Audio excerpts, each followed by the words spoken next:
Man, have you guys ever noticed how fear can be such a paralyzing emotion? I mean, you got the fear of failure, the fear of judgment, the fear of being rejected, the fear of not being good enough.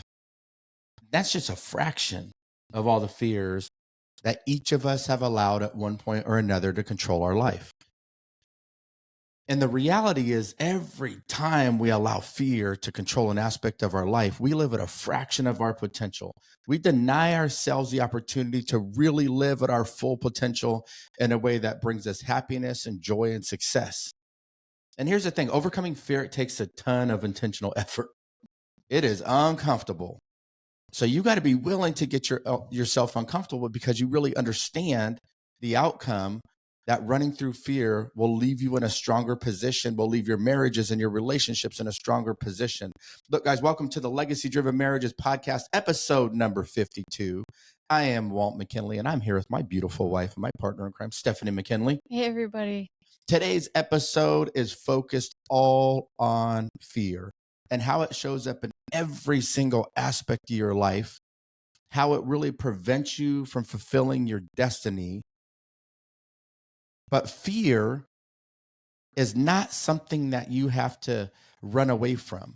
When harnessed and utilized in a way that makes you push through, you end up building so much courage. You change your perspective. And of course, today we're going to give you all the tactical ways that you can do that, how you can really run through fear, and how running through fear is going to create this extraordinary marriage and relationship that you have with your partner. Because let's be real, Steph, fear will really crush your relationships. But before we get started today, make sure that you take a second and go subscribe to the podcast so that you don't miss an episode. Share this with somebody that you know, and make sure that you go to legacydrivenmarriages.com and sign up for our weekly newsletter, where you're going to get even more free goodness that helps you accelerate and elevate your life and your relationship. So, Steph, I know you and I, we were prepping for this and talking about what we were going to talk about. We could probably spend 10 hours talking about running through fear and the way that fear really prevented us from living our personal potential, how it kind of hurt us living in our relationship potential, but how when we learn how to harness all these different things around fear, how we started to elevate all aspects of that. It truly is a game changer in the way that you look at it. Yeah, you guys. Well, I have to say, facing fear is a real strength of Walt's. And I have to say that comes from, I think, a pivotal moment in his life, in his teenage years, where he had to face an abusive father. And it was his biggest fear, and not an easy one. But in doing that, he taught himself that when you face your fear, the outcome on the other side is so much greater, and you live in such a just amazing way compared to if you let that fear run you versus letting those dreams and goals run you. It's a totally different kind of life. And even in our marriage, so today I know we're talking about, we all face fear in many aspects of our life, where we're going to kind of focus on the fears in our relationships and the fear in marriage. And that's a little different because there are different fears in that we want to talk about and address, because we know that this is something that holds a lot of couples back. This is something that hurts a lot of relationships, is these fears that you're keeping inside and you're not facing and you're not confronting and you're not talking about and communicating with your significant other, because we have had those too. But trust me, both of us have came to the relationship with different fears that we had coming into it. And they did show up and manifest in our relationship and hurt our relationship greatly because we didn't communicate them and we didn't work through them together like we should have. And so we're hoping we can help you guys have those tools. And if you're in this position right now, to start working through it and start facing it, because let me tell you, it has transformed our relationship by facing those fears and talking about them. And we just are in a better place of, it's not that we don't still face them. It's not that it still doesn't come up. It's still there. It's just, we're better about working through it. And I know I'm a lot quicker to communicate with Walt when I start feeling a fear or I start like that starts manifesting again. I'm just a lot quicker to talk to him about it, at least let him know where I'm coming from and that he knows I'm feeling that way. Well, don't give away some of the secret key points at the very beginning yet. What's cool is you talked about when I had to testify against my father in court. I think it's something that we got to acknowledge. Fears are really based upon experiences that we've had, and fear is not bad. We were programmed to have fear way back in the day. Fear was a good thing. It builds adrenaline. You have that fight or flight moment within fear. Sometimes if a saber-toothed tiger was chasing you, you better have fear and run, and you needed that adrenaline. It's for your safety. It's your body's way of alarming you, giving you that warning like, hey, you might want to protect yourself. This is going to protect you and keep you safe. So it's not a bad thing, but it's like it is a warning sign. And a buddy of mine used to tell me all the time, your biggest strength also can be your biggest weakness. So fear is such a strength for the human psyche, but fear can also be a very negative experience, and it can make negative outcomes for people.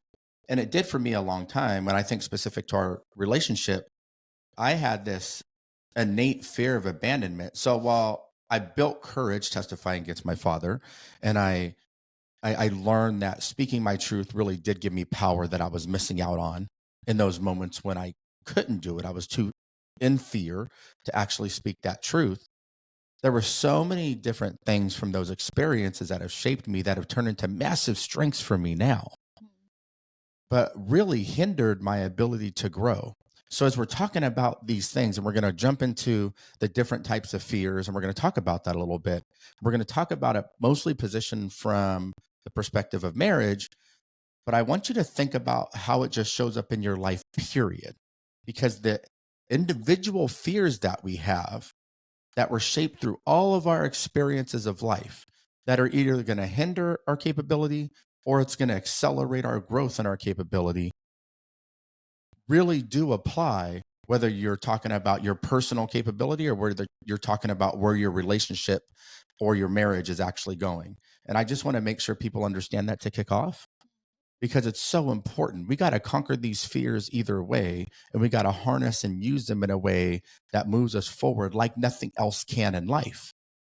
And I know we wanted to talk about a little bit of a story about a couple we know and how the fear of their previous relationships and the baggage because they didn't overcome those fears that are showing up in their current relationship and are hurting it are something that they're working through intentionally, which is super cool that they have the self-awareness to know it's there. But it's hard. It's hard to work through those things. And we saw that talking to them about it. I'm going to tell you guys, so some of the fears you might come across in your relationship might be a fear of commitment.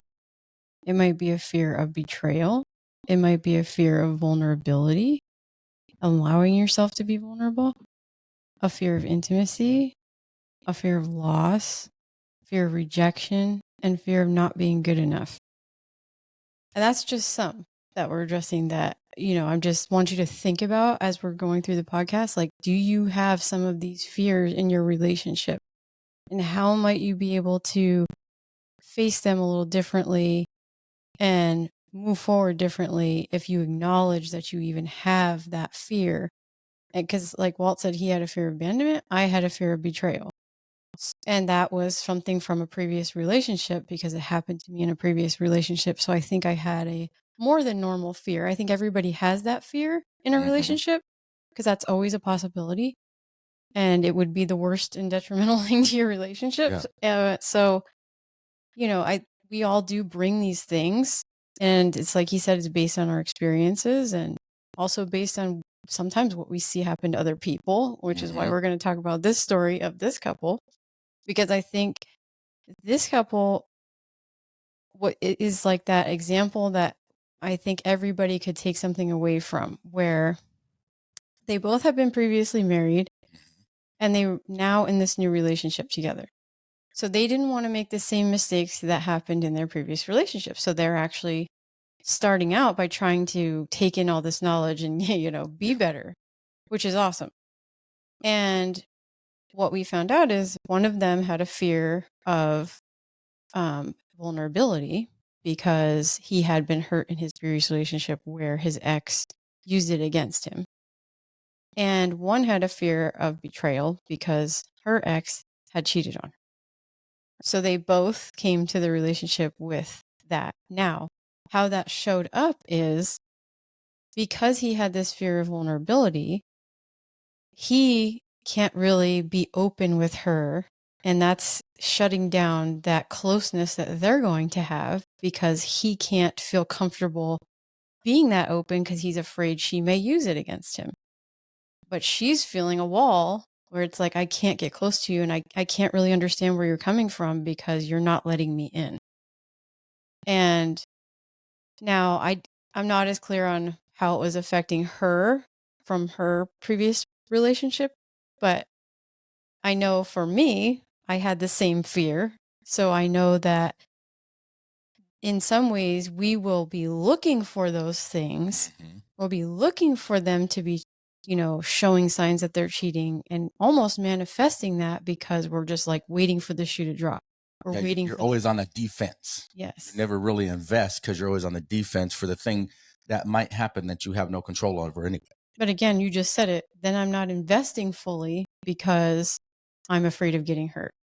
So that's what happens when we let this fear control us and this fear is running us is we don't allow ourselves to be who we truly are.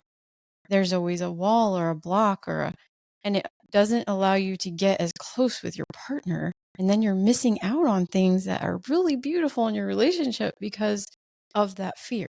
And I think conversely for me, I had this fear of abandonment and rejection based upon my childhood experience. So it wasn't based upon a dating or a previous relationship experience. It was based upon childhood experiences. And for me, it was different because the way my fear showed up was this insatiable need to always want to feel appreciated and need to be told how much I'm loved and how much I'm wanted. And so I know for us in our relationship, when I wasn't getting You those need a type lot of of attention. things, right? When I wasn't getting those things, it was a trigger for me to then feel resentment and then get hurt. And I've got this pain and this baggage that I'm carrying around that puts me on the defense in our relationship. So where you maybe would be so worried about being, cheated on, you're more on the defense, looking for something, almost trying to make it happen so you can validate this fear, but you're closed off and there's this wall there. For me, my fear of abandonment and rejection caused me to overly lean in and crave this attention. And then when I didn't get it, what happens? And you regress, you end up being upset and you don't feel loved, and all these negative emotions come about.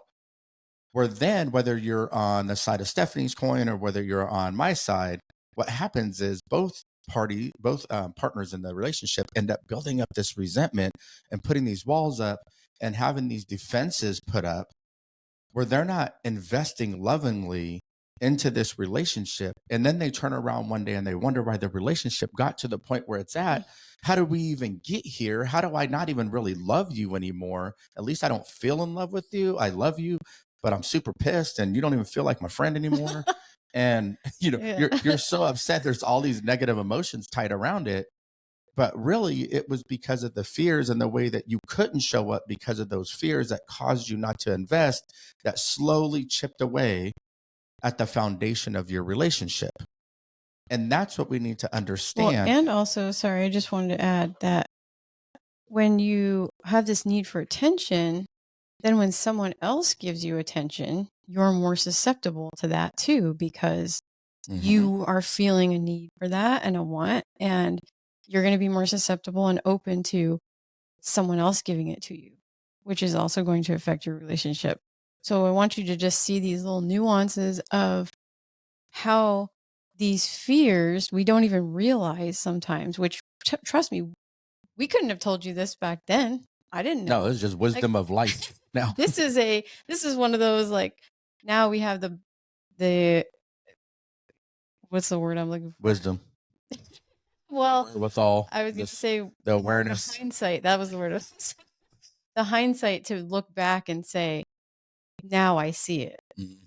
But we didn't have that in the moment. And so we're hoping we can you can learn from us that start looking for these things and start asking yourself these questions and start digging a little deeper on yourself. This is that self work we keep talking about, that to figure out, because you don't know, you can't control your spouse. You also don't know all your spouse's experience. You don't Mhm. know everything that's going on with them, but you can figure that out for yourself and start working on those things. And that's what we started to do, was start looking at, well, why am I acting that way? Why do I feel this way? Mhm. Start really stopping and asking yourself these things when you get in those moments of you have a lot of emotion, because or that strong fear starts coming up, because there's a reason you're feeling that. And if you don't stop to really try to explore that a little bit, you're just going to keep doing it. Yeah, and that takes us to our first key point. Steph's already talking about it. Is realize on the other side of fear is everything that you've ever wanted. The understanding that fear is deep rooted in those experiences. And here's the thing that's tough about fear sometimes. Most of the time, the fear makes us want to push things away because it's very uncomfortable.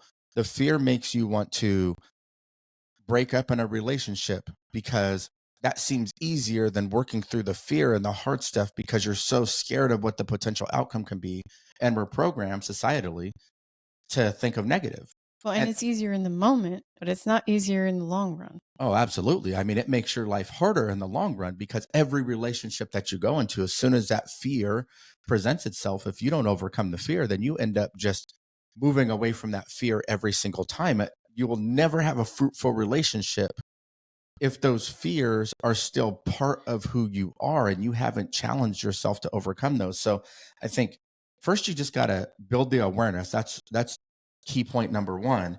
And you have to realize, yeah, on the other side of this journey that I need to go on of growth, there's going to be this amazing version of who I'm meant to be. And I'm going to maximize my potential because I have the courage to overcome fear. I got to tell you, belief is a powerful, powerful emotion. But you don't garner belief in your life and you don't gain the conviction that you know where you can go if you run through these fears, if you never have the courage to even try. And there's so many people in life, it breaks my heart, man. There's so many people in life that they don't even try. It's just way easier to live a life of mediocrity and be unhappy and feel like it's everybody else's fault and place blame and then have inner the guilt and turmoil and chaos that you're just living through. It's unnecessary and you don't have to live that way, but you have to do something different because if you do what you've always done, you're going to get what you've always got. And that's why this is so important. So if you didn't, go back and listen to episode 51. We talked about personal growth and how it affects your relationship. These two episodes really do go hand in hand.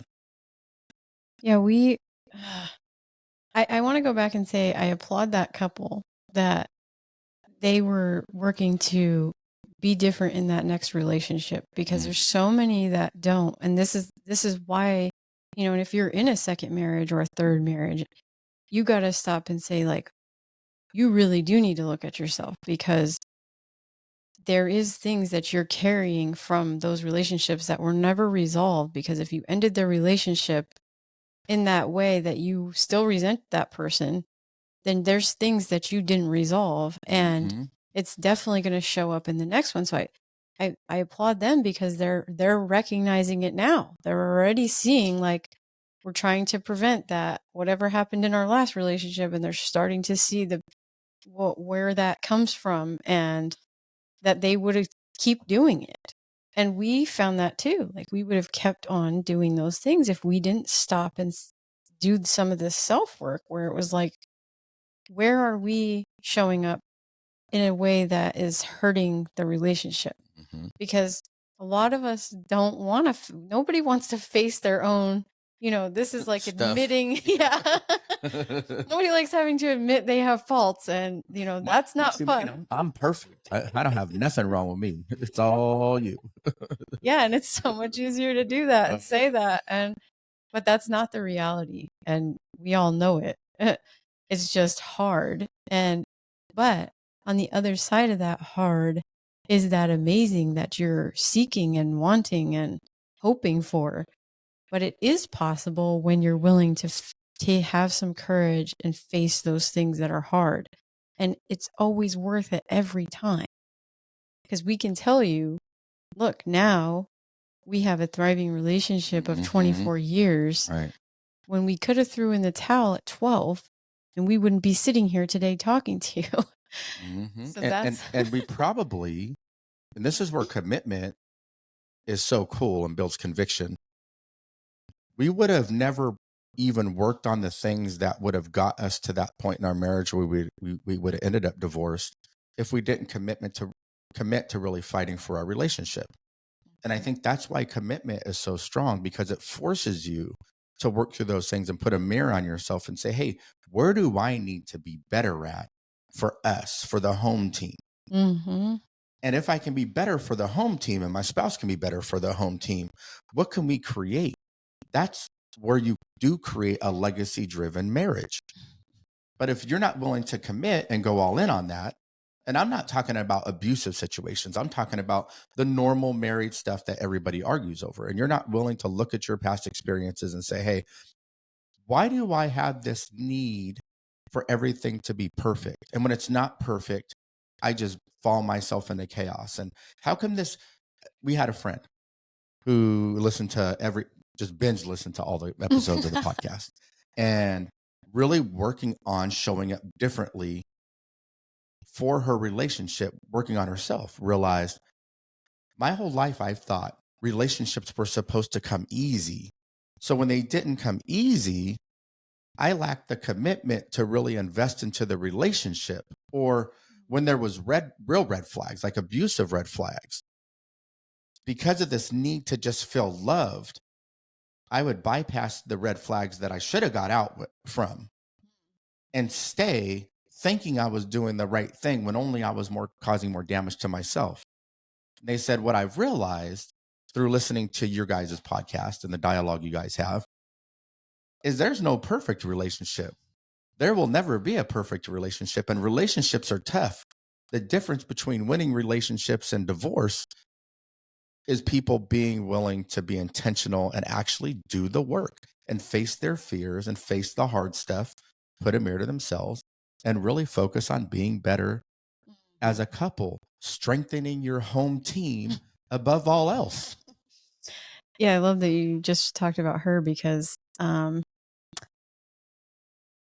kind of goes into our next point, where we were going to talk about changing the way you talk to yourself. And I have this is it. Admit this one, because I'm really bad about this. This is one of my areas of opportunity that I have to work on, is how I talk to myself, because I am one of those people that says, and I'll make excuses, and because of the fear, and I don't want to face the fear, so I'm going to make up something that, whatever it is, like, I don't like, for instance, coming up, we're going to do our first speech together, which we're going to do a corporate talk on Walt's done many.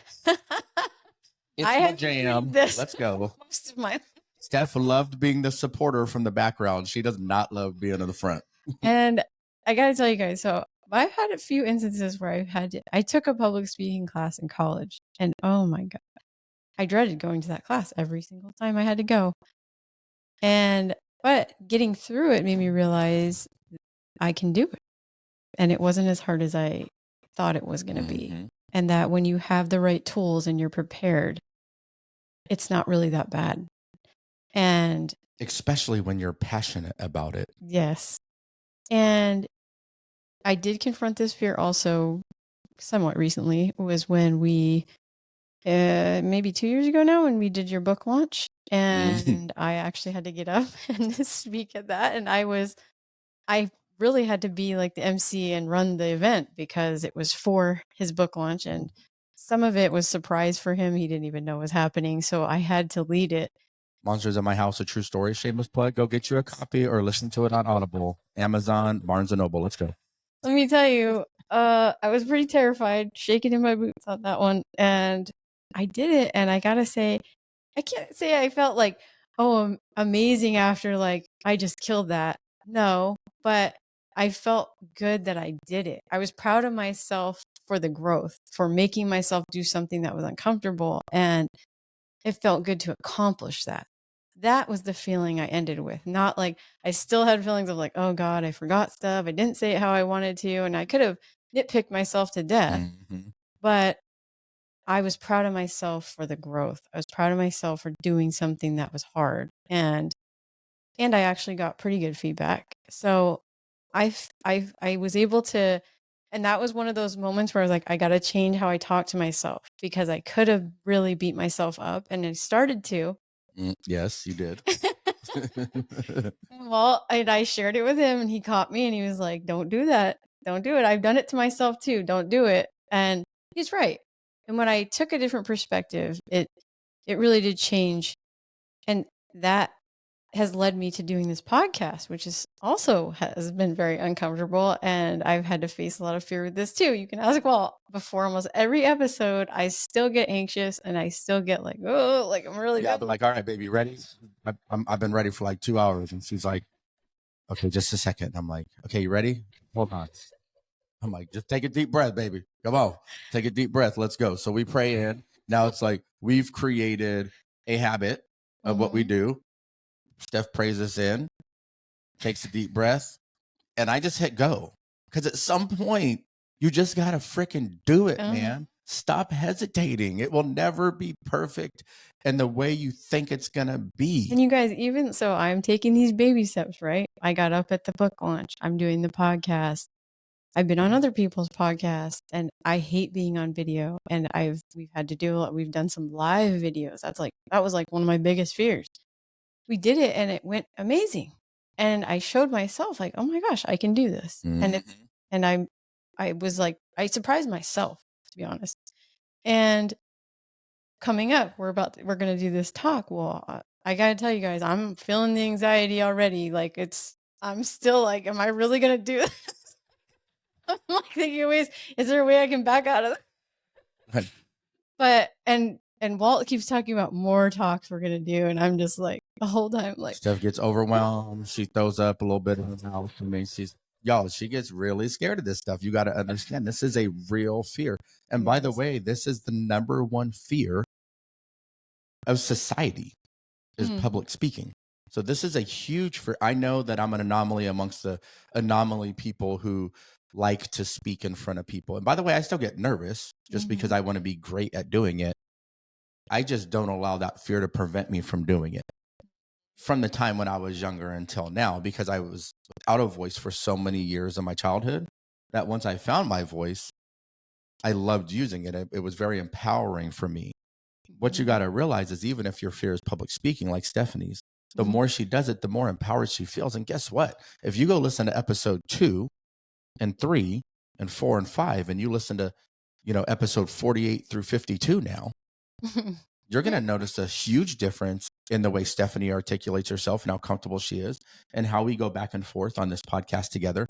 You're going to notice a difference in how well I do on this thing too, because the growth is the journey, right? The people look at the destination and they look at the end result, but they don't ever just really enjoy the growth and the journey. And that's the struggle. Well, I love that. It is true. You guys can actually witness us growing in this. You're going to see we just started not being perfect, far from it. We didn't know what we were doing. We just took that leap and just started doing it. And that's something Walt has really taught me is that when it comes to facing fear, that's a lot of it is just jumping in and doing it. There's nothing better than just taking action. Action's the only way that you're ever going to get better. So nobody starts off perfect. Anybody you look at that you emulate, like if say there is an amazing speaker that you look up to and you're like, wow, you just want to be like them. Well, they didn't start there. They started off somewhere along the way where they weren't great and they got there because they just kept doing it in that repetitive they're practice. a 10, 15, 20-year overnight success. We just see the overnight. We don't see all the preparation. And here's the deal. No matter where you're at in your life, if you think to yourself that my relationship and my spouse and my partner need to be perfect, all you're doing is creating a premeditated resentment, it's premeditated pain, it's premeditated anguish. That's an expectation you're setting. You're setting yourself up to be miserable by thinking that. But if the premeditation and the expectation is just growth, and that could be a 1% growth or a 10% growth or whatever that is, you're going to find happiness and joy in the journey, and you're going to accelerate the process of who you're meant to be and what your relationship is meant to be and how you're going to create a legacy together further and faster than you could anything else in your life. And so you really got to Steph's point, change the way you talk to yourself. One of the other things I tell people is start using yet when talking about their goals. So you can be thinking about your relationship and you can say, I would open up more, but last time I did that in my previous relationship, I got really hurt. So I'm not going to do that. Your relationship is going to tumble and fall over time, and you're not going to end up being in that relationship if that's how you're articulating. But you can say, I was in a previous relationship, and yes, I got hurt, and I don't know how this is going to turn out yet, but man, I'm going to really invest and I'm going to take the risk to potentially find the love of my life. Mm. And it really is the difference. Stephanie can say, I'm not good at speaking. Period. Then you know what you think? You're not good at speaking. You know what you're not going to be? Good at speaking. But if you say, hey, I'm not good at speaking yet, you're like, okay, but I know you're telling your brain it's coming. I'm going to be good at speaking. I'm just not where I want to be at yet. It's funny because I think, we do little video clips. So at Legacy Driven Marriage, you can go to TikTok, Instagram, Facebook. You can go to our YouTube channel, and you'll see little shorts on there. I was teaching myself how to build these clips and add B-roll and all this other stuff in there. And y'all, I want to throw the computer a few times. I had to catch myself. All these years of doing this work and running through fear, the fear is still present sometimes. Thought to myself, I'm just not good at this. I'm not technologically savvy in the same way somebody else is. Then I had to catch myself and say, well, because somebody else can teach themselves how to do this stuff. Well, hell, so can I. I know I'm smart enough to do it. Maybe I won't want to do it long term, but hey, I get to teach myself something, and I'm not good at this yet. Now we've got over 60,000 views. We're monetized on YouTube. Things are taking off and looking really good. The foundation's set. And I'm the one still creating those YouTube shorts and putting the B-roll in there and layering all this stuff and music and captions. And now it feels easy, just like your relationship. If there's a part of your relationship that you're not good at yet, keep working towards the goal and tell yourself, I'm working towards this. I'm just not where I want to be yet. We aren't where we want to be yet. Because what you do is you manifest the progress, and you're going to manifest the goal, and you're going to manifest the outcome that your heart really wants when you're doing that. So when we said change the way you talk to yourself, we just talked about stop using but. I talked about that. Walt talked about start using yet. And the last one is stop waiting for the other shoe to drop, which I just mentioned to you earlier about that I had a tendency to do that when in that fear of betrayal. I was waiting for the other shoe to drop. I was waiting for him to do something that showed me he was going to cheat.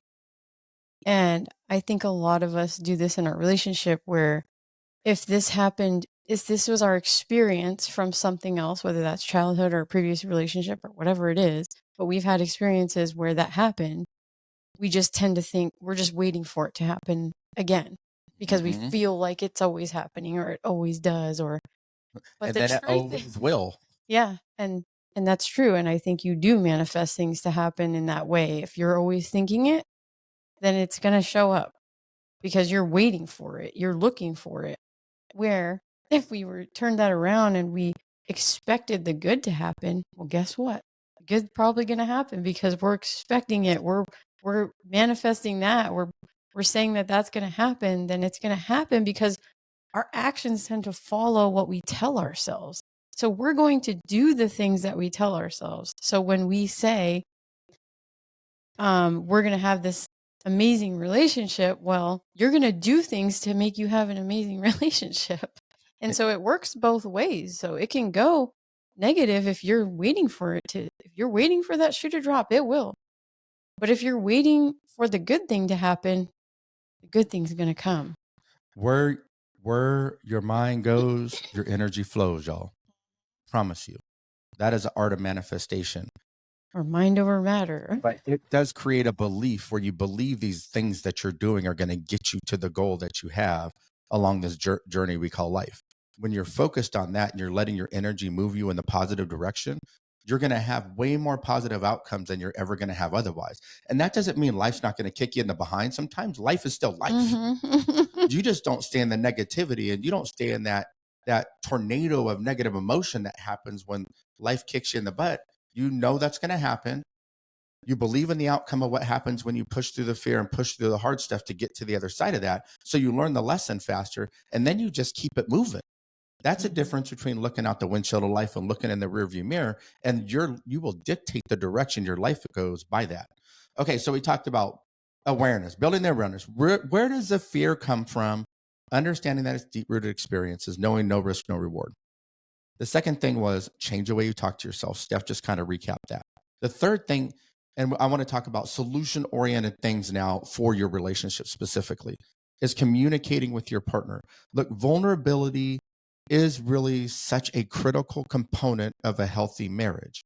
And I know that there's people that have been out there and been hurt because somebody's used their vulnerability against them. But I also know there's so many examples of how to create a supportive, more connected relationship with your spouse because you're willing to be vulnerable.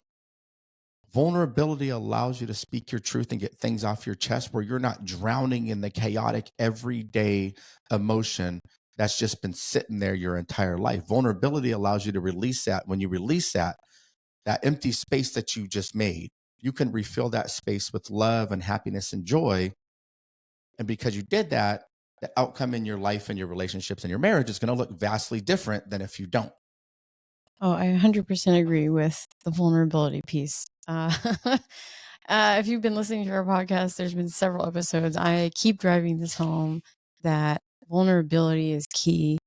You have to let your partner in. You have to let them know where you stand, and you have to let them know how you feel about things. And I did mention earlier that, when we went through this hard time, and the things that I took away, one of them was that I need to communicate better myself about if I'm feeling this way, if I start to have a fear or I start to feel like there's something that's bothering me, I just talk to him about it right when I start to feel it instead of holding that inside or assuming he knows how I feel, because that is where they are not a mind reader. We have to get that through our heads that what happens when you assume. We all know what happens when you assume, and it's not a good thing. And we have really come a long way with this where we just talk about it faster. The communication is so key. That vulnerability is so key. And we've done so many episodes on it. So if you want more about that, go back and listen to some of our episodes on communication and vulnerability, because they really are big factors in your relationship. And the last one we were going to talk about is if your partner is fearful, it's important to actively listen and be supportive, because judgment is only going to cause them to shut down, this is another piece of that vulnerability piece, is that when your partner is actually being vulnerable with you and you can tell that they're really opening up about something hard that maybe they've never shared with you, it's really important that you just sit back and listen and just support. Sometimes all they need to do is share it and feel like they're being seen and heard.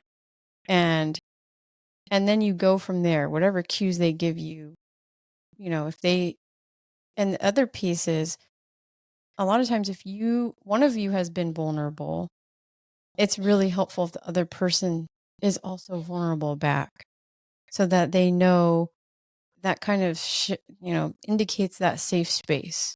Like, hey, I'm sharing a piece of me, and I'm sure, I want you to share a piece of you. It's like real trust amongst each other. There's nothing that builds trust more than really truly being vulnerable with each other in a non-judgmental way. And Trust Steph, and connection. I want to add to this a little bit because you said it. It's like active listen and be supportive. The golden rule comes into effect here. Treat other people how you want to be treated. The most important relationship you have outside of God is a relationship with your spouse. It is really going to dictate the direction of your life, whether it's healthy or unhealthy. So when your spouse comes to you in a vulnerable moment, you have an opportunity there to create a safe space that's going to allow them to come to you in that way again. And that's why key 3 and key 4, that's really like key 3A and key 3B. You have to be willing to be vulnerable in your relationship and taste the risk of being hurt or feeling rejected or feeling not seen and not heard. When your spouse is willing to take that risk, you have to be a receiver of that and be empathetic and active listening and really lean in a supportive way that helps them move beyond that fear. When you and your spouse can match these things together, when that vulnerability support cycle really starts to become part and weaved into the fabric of what your relationship really is, it will drive where you're going in your whole life. And the success you find together in your partnership will be something other people emulate. You talk about wanting to be a power couple. This is how you become a power couple. Absolutely. So you guys, biggest thing I hope you take away from this episode is face the fear, run into it, take action. The best way to conquer fear is to take action. Just start doing the thing that you're afraid of, because what you will do is show yourself just how capable you actually are and that there was nothing to really be afraid of. Sure, we see examples where the things do happen that aren't necessarily great, but those are just learning opportunities. That's just an opportunity for learning and growth. So there's no failing. There's no failing with fear. Like it's something in our mind that we just have to overcome. It really is a mindset thing that if you just realize, like, I have this fear, but if I show myself that it's not valid by doing it, it will go away. And I can really honestly, personally tell you, I've been facing a lot of them recently. And I can tell you that every time I face it and I overcome it, I'm that much stronger. I'm that much more empowered. I'm that much more just willing to do more. It does nothing but increase the value of your life. And I got to tell you, just do it. Yeah. Look, guys, fear's going to come in 2 different directions for you. You're going to fear everything and run, or you're going to face everything and rise. The more you face everything and rise, the more confidence you build, the more you feel worthy, the more you feel empowered, the more confident you feel, the more you build the belief that no matter what stands in front of you, no matter what you're fearful of, that doesn't have to be a block in this journey we call life. That could be a stepping stone to where you're meant to go. So I want you to lean in and dig in to what fear really is for you. I want you to go through the 4 different ways that we talked about combating and overcoming that fear. And I want you to live an empowered, successful, strong, beautiful life and have the relationship that only comes with that. So look, guys, one way you can commit to building your marriage and your family is go to legacydrivenmarriages.com and sign up for our weekly newsletter that goes along with the podcast. That's going to give you tactical things that you can do every single week to strengthen your marriage, strengthen yourself, and build a powerful union that will carry you through until your last breath on the face of this earth. It's time to become a power couple in 2024. Stop playing small and and start going all in. Let's do it. Man, so look, guys, until the next time. Get into the arena of your marriage, keep fighting for your relationship, and keep elevating your generational legacy. And we'll see you guys next Tuesday. Let's go.